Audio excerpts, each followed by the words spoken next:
What happens when what you say doesn't match what you do, or what you do doesn't match what you say?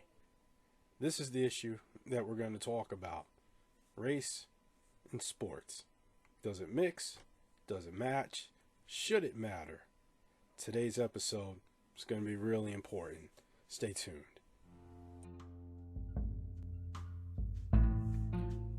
Ooh-wee. What you do in the dark comes to the light. Now, John Gruden may be the first shoe to falls in this scandal, but is he the only one? Now, we know it's not, because he was emailing someone, and now they want to know, hey, who else is a part of this chain? But when we look at race and sports, it's a microcosm of our own society. We often want to say that, hey, we don't look at each other based on our outward appearance. We want to know what the inner person is. So now we begin to see what some of these innards are starting to look like. And it's like a 3-day-old fish. It begins to stink. So what's the cure for this ailment? Unfortunately, there is no cure. For the problem rests and resides within each one of us. It is our own sets of biases and opinions. It is what drives us and moves us and sustains us. But at the same time, we're trying to figure out what is the answer. And sometimes the answer is, I don't know. But there must be an awakening. And we hope that this is an awakening to see that for race and sports, and it's all blended together. And now, you remember your parents used to say to you, do as I say, not as I do. Well, now the opposite is playing a pivotal role in this conversation.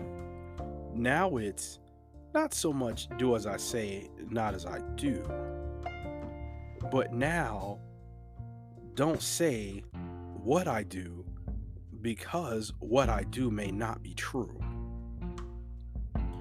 And now you see this facade of unity and equality. And we often would say, well, sports is that one place where we can be totally disengaged from society. But no, sports is wash afoul, and the stench what makes our society bad.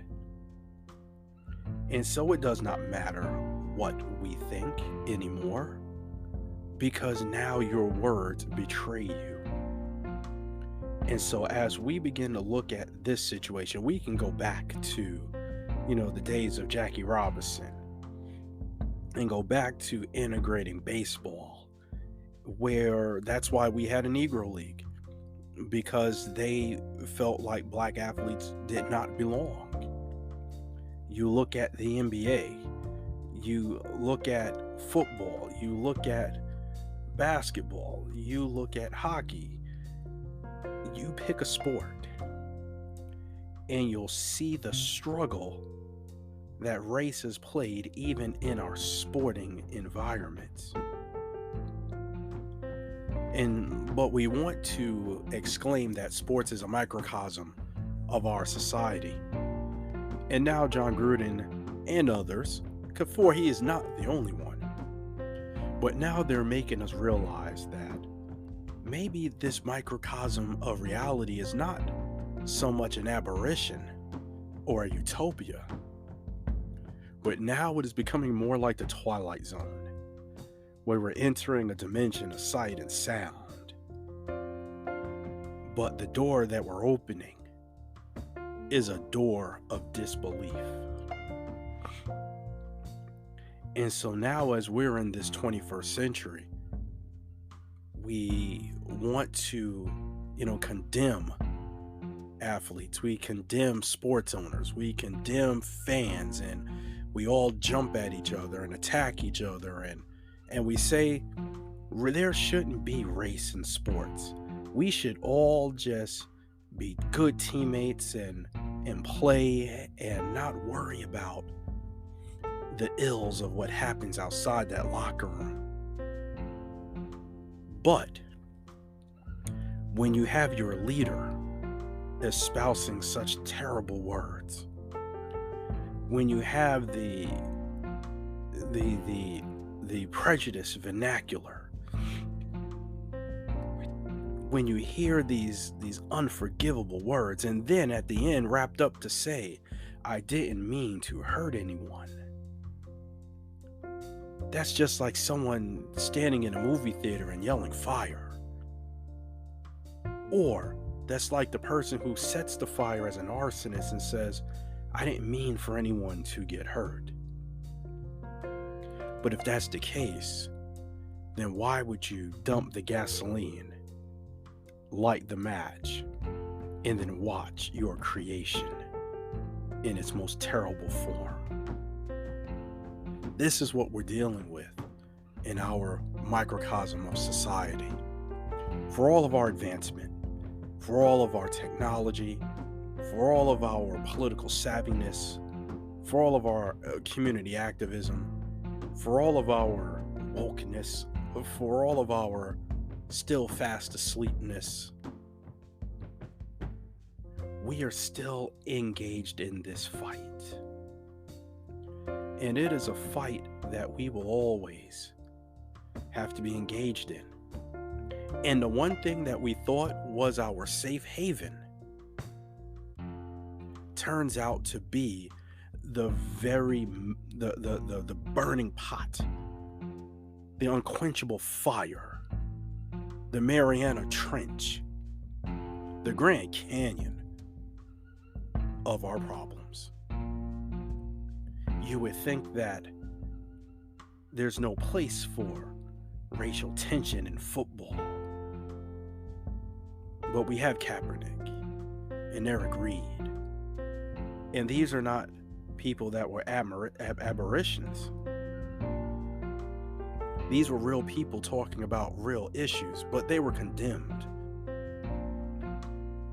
But the further out that we get from this, we often say that time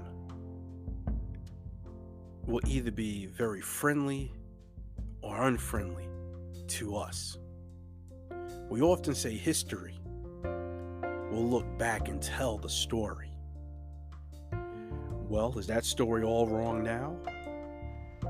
Where the internal problems that we face and the internal problems that they were talking about are systemically ingrained within the National Football League. Now, this is not just in the NFL. No. Don't be confused and don't get it twisted that these same racial undertones and thoughts are in each of our major professional sports. Is this the right place for it? Absolutely not. But we are human. And with our humanity comes our frailties, our failures, our underachieved expectations, missed goals and opportunities. However, it is also us where we can rise to the top and rise above this base hatred. Now, for most, they would say, oh, it's just an email. But if the NFL was not investigating the Washington football team, would we have ever known about John Gruden? Now, more importantly, who was he emailing? And was the former exec of the Washington football team the only person to be the recipient of these email messages? I say no. And so time will tell as this starts to go forward. So even for us in this 21st century, in 2021, we still face the problems of the 19th century. So we are a 21st century technology with a 19th century mentality when it comes to community. Something's got to change, folks. And if football and the NFL in this crisis does not show us that things need to change and we need to have a greater level of respect for each other, then nothing will. So, how do the black players and our other minorities in the NFL react to this? To know that the owners that they may play for share these same thoughts, may share that same mentality. But in front of the cameras, they say, "We're with you." But behind closed doors, the chameleon says, "I really can't stand them." It's going to be a very interesting talk going forward about how do you heal. But for the NFL, it creates a rift that was already sore. And just when you thought it was being healed, those stitches are now ripped open anew. Dangerous stuff. And the question is, can't we all just get along? The answer is not that simple. It is not a yes or no answer about can we all just get along. It is going to take some soul searching, some deep, deep soul searching to look at who we are as an individual and to see, is this really the world that we wish to coexist in? If the answer is yes, then go on your way. If the answer is no, then go on your way. But eventually, we're going to have to take a stand for what is decent. Take a stand for what is right. To take a stand to support our brother, no matter your color, your race, your creed, or your ethnicity. We are family and we are community. But unfortunately, we still haven't learned that yet. And so, yes, this is going to be a very interesting football season where people have boycotted because of taking stands. So now, will those boycotts end, or will those boycotts now be expanded? Only time will tell. And only time will be that ultimate judge. But until that time, we will sit back, we will review, we will analyze, we will overanalyze that which is probably the most simplistic in thought, but very hard to accomplish indeed. So, do as I say, not as I do. Don't do what I say. Pay more attention to what I do. Good lesson. We'll see how far it gets us. And then maybe we'll have a talk. See what happens. Catch you next time.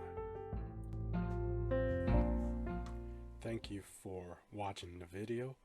Please hit the bell and hit the subscribe button so that you can receive new content as it's posted. Once again, thanks for watching and take care.